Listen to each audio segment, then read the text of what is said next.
Na mtazamaji, cheleo ukiwa na lengo bora kuliko kukimbilia bila mwelekeo. Mafanikio sio mbio, ni mwendo wa uhakika na maamuzi sahihi. Ni siku ya Jumatatu tarehe 23 mwezi Juni 2025. Ni saa 1 kamili. Hii ni taswira ya runinga ya Al Shifa. Kwanza tupate tuliokuandalia.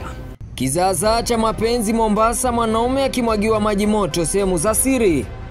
Maadhimisho ya kuadhimisha mwaka mmoja tangu mauaji ya Gen Z Mombasa kuhusu kupinga mswada wa fedha. SUPKEM yakemea ulaghai wa mawakala feki kuhusu safari za kuhiji.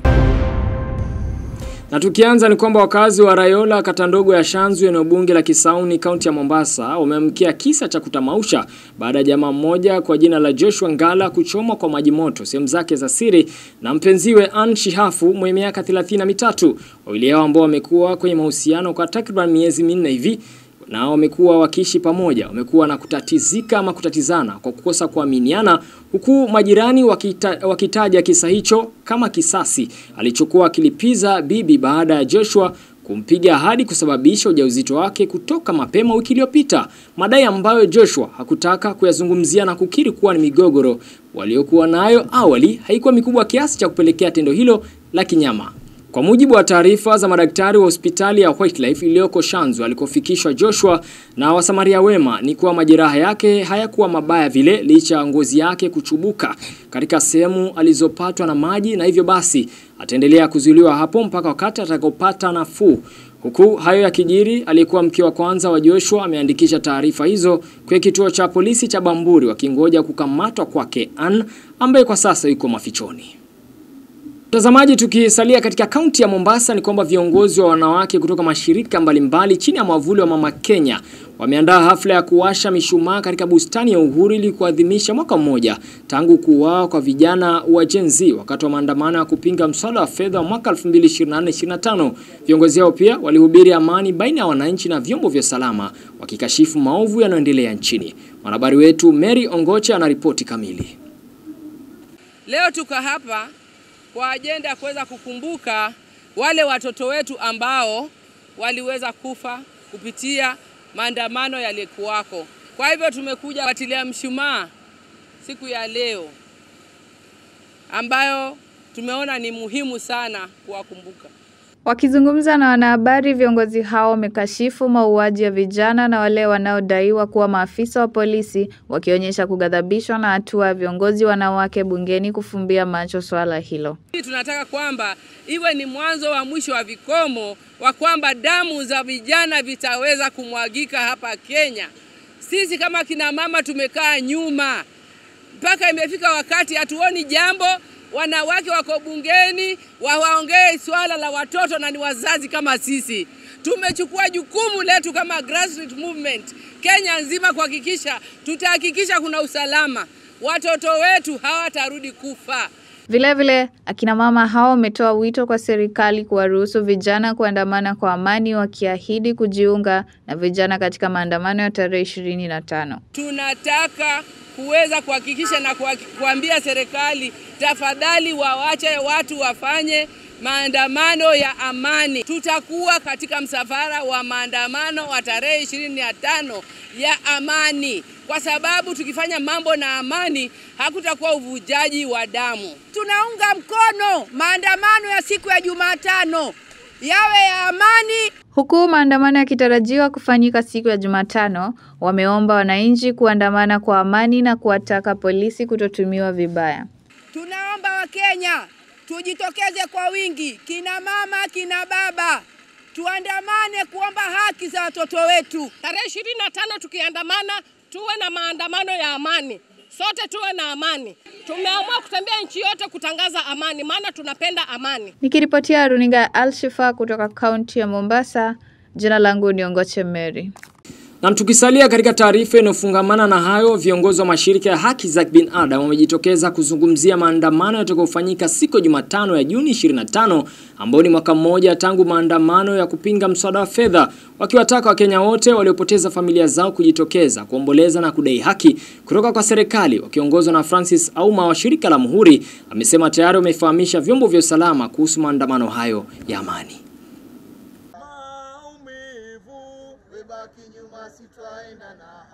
Sisi wakazi wa Mombasa, we are ready 25th of June ni siku ambayo tutafanya commemoration ya wale wote ambao waliuliwa katika ile maandamano ya finance bill, na tulipewa ualishi baada ya kuwapatia notification na polisi, na leo siku ya leo tuna confirm kwamba tumeweza kukutana na county commander, OCPD na wale polisi wote ambao wanahusika katika kuhakikisha ya kwamba kutakuwa na usalama siku ya June 25th. We have given them the notification and they have confirmed kwamba wame-receive na wametuashua ya kwamba watakuwa na sisi, lakini kuhakikisha tu ya kwamba kutakuwa na security. Naambia public wasiogope.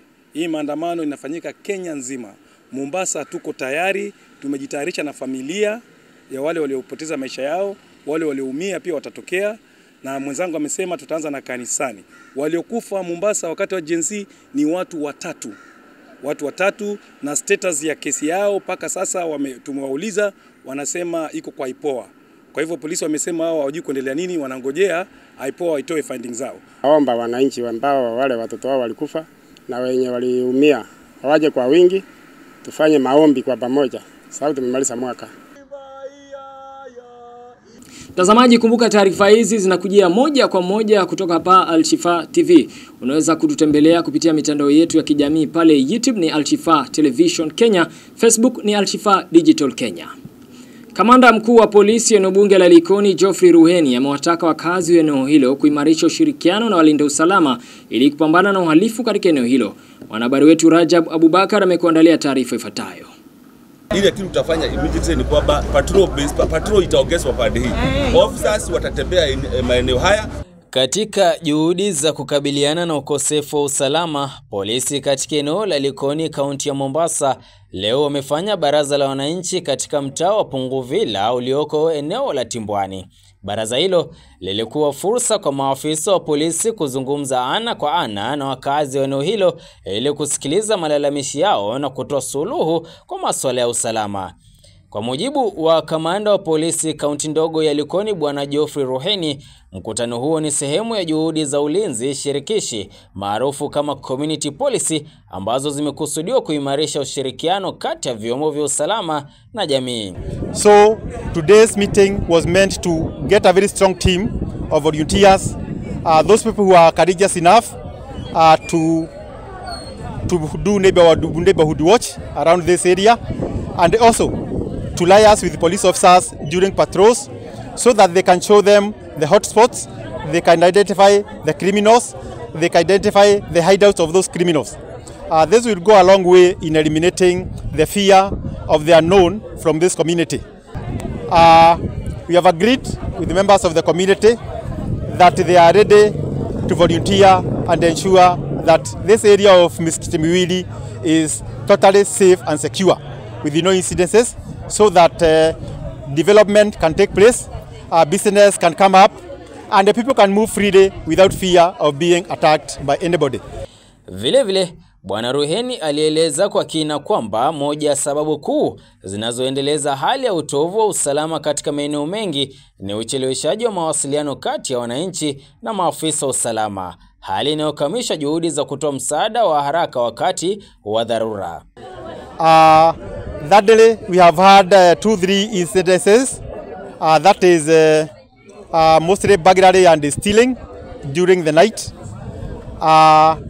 and we have realized that it takes a long time for information to reach our officers who are on patrol.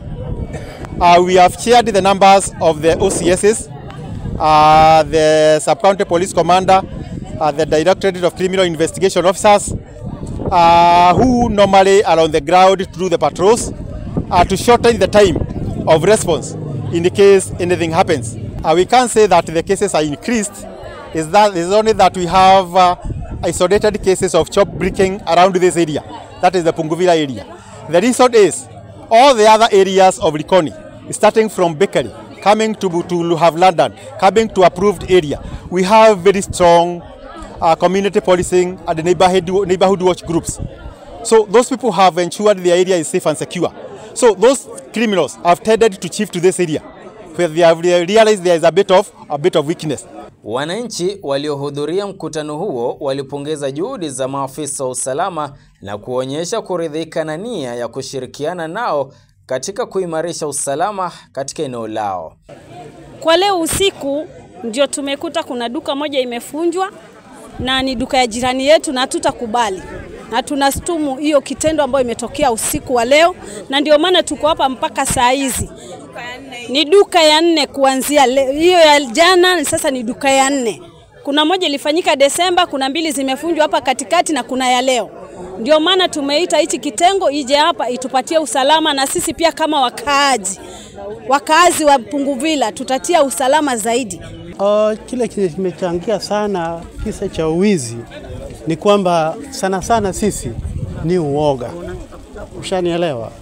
Ile uoga ikitolewa ndani yetu, na vile sasa security imekuja ikatuambia tu form hiyo community policy na watatu back up.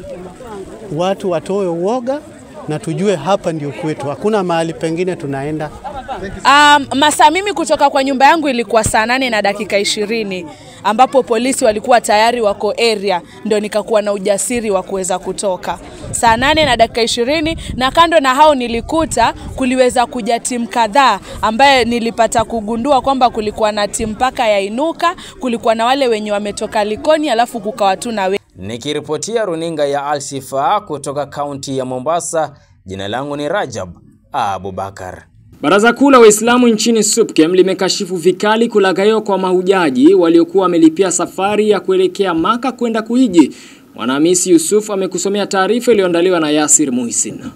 Baraza Kuu la Waislamu nchini SUPKEM kupitia kwa naibu mwenyekiti Sharif Mukhtar Hitami limejitenga na tukio la kulaghaiwa na mahujaji kwenda kuhiji Maka, ambapo wamesema wakala aliyefanya kitendo hicho hawamtambui kulingana na ratiba ya mawakala waliojisajili. Pia twasisitiza Waislamu wote asije mtu kujidai kwamba yeye ni imamu, yeye atukua watu kupeleka Maka mkampa pesa zenu, kama yaliyotokea umeona kwenye vyombo vya habari. Yule si agenti, yule hahusiki na SUPKEM, si memba wa SUPKEM, wala msikiti ule si wa SUPKEM. Hata hivyo, wamewataka mahujaji wanaopanga kuelekea Maka kuwa makini na mawakala wanaojitokeza, kwani baadhi yao ni feki, wakiwahimiza kufika katika ofisi zao ili kupewa idadi kamili ya mawakala husika na safari hizo kisheria. Sisi hutoa ilani kampuni maagenti wote ambao kwamba wamelipa. Kwa hivyo lazima muje mtuulize sisi ofisi ya SUPKEM, je, kampuni za kupeleka watu umra na watu kupeleka Maka ni zipi? Kwa sababu hata umra sasa itakuwa regulated.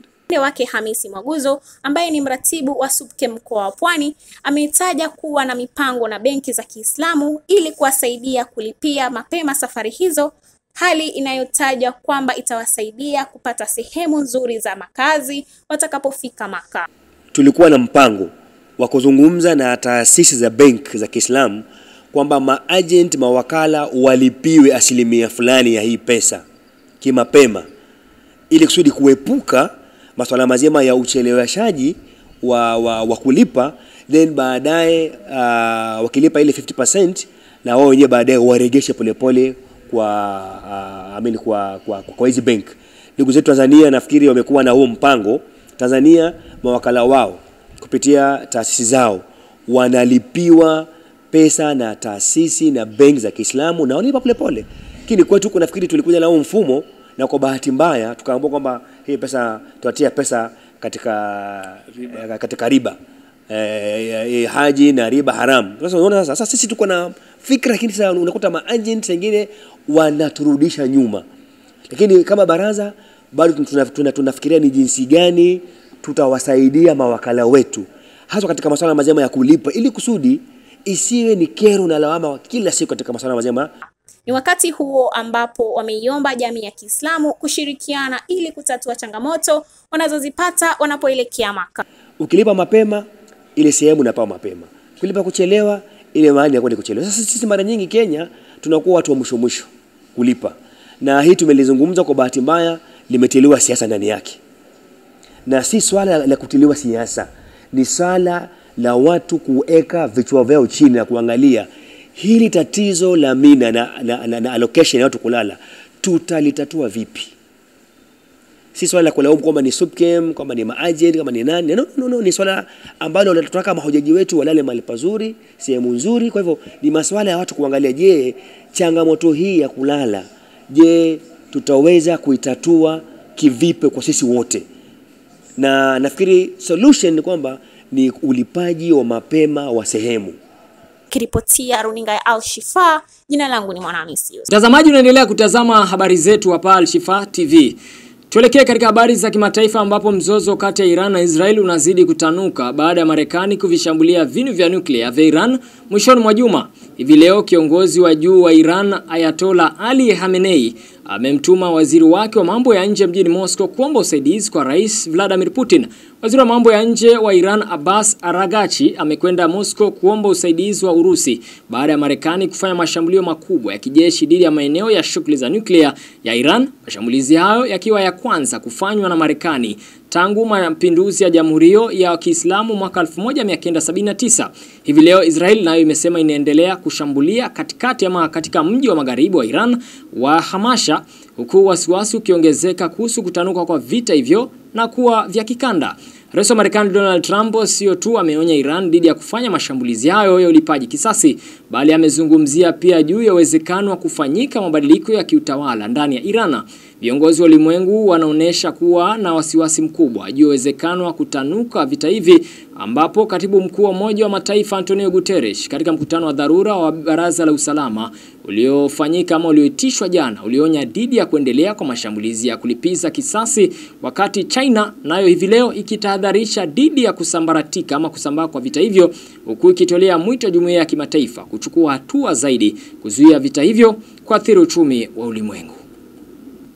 Na mtazamaji, tuelekee michezoni ambapo timu ya Kilifi Beach Soccer ilipata ushindi wa magoli 9-4 katika mechi ya ufunguzi dhidi ya Zanzibar, ikishiriki mashindano ya Zanzibar International Sports Festival ya mwaka huu. Kilifi ni miongoni mwa timu zilizopata mwaliko huo kutoka Tanzania kutokana na weledi wao kwenye ngarambe hizo za beach soccer. Ushindi huo unachochea malengo ya festival kuunganisha michezo na utalii, kukuza ustawi wa jamii na kuimarisha uhusiano wa Afrika Mashariki. Kitaifa ni kwamba timu ya Police FC waliweza kunyakua ubingwa wa ligi ya Kenya baada ya sare ya goli 1-1 dhidi ya Gor Mahia siku ya jana. Klabu hiyo inajivunia kuvunja utawala wa Kogalo katika ligi ya Kenya ambao wamekuwa kinyakua taji hilo kila mara. Kipa wa klabu hiyo Job Ocheng alinyakua glavu ya dhahabu baada ya kuweka clean sheet 13 ndani ya kampeni nzima ya KPL. Sasa Police itawakilisha Kenya katika michuano ya Afrika msimu unaokuja. Aliyopewa kapewa, mpewa hapo konyeki. Na mtazamaji, tuelekee kule ugaibuni tuangazie uhamisho wa wachezaji ambapo klabu ya Brighton and Hove Albion inapanga kuwasilisha ofa ya kumsajili kiungo wa Liverpool Harvey Elliott mwenye miaka 21. Bayern Munich imeulizia upatikanaji wa winga wa Brazil Gabriel Martinelli mwenye miaka 21. Bayern Munich imeulizia upatikanaji wa winga wa Brazil Gabriel Martinelli mwenye miaka 24. Klabu ya Arsenal wanapanga kuachana dili la kumsajili mshambuliaji wa Slovenia Benjamin Sesko. Hata hivyo, the Gunners wamepeleka nguvu zao kwa forward wa Sweden Victor Gyökeres mwenye miaka 27. Na mtazamaji, bila shaka kufikia hapo nasema sina la ziada. Kwa niaba wote waliofanikisha habari hizi, mwelekezi wangu amekuwa ni Mary Ongoche. Mwelekezi amekuwa ni Rajab Abubakar. Naitwa Joseph Lewa. Usiku mwema. Alamsiki.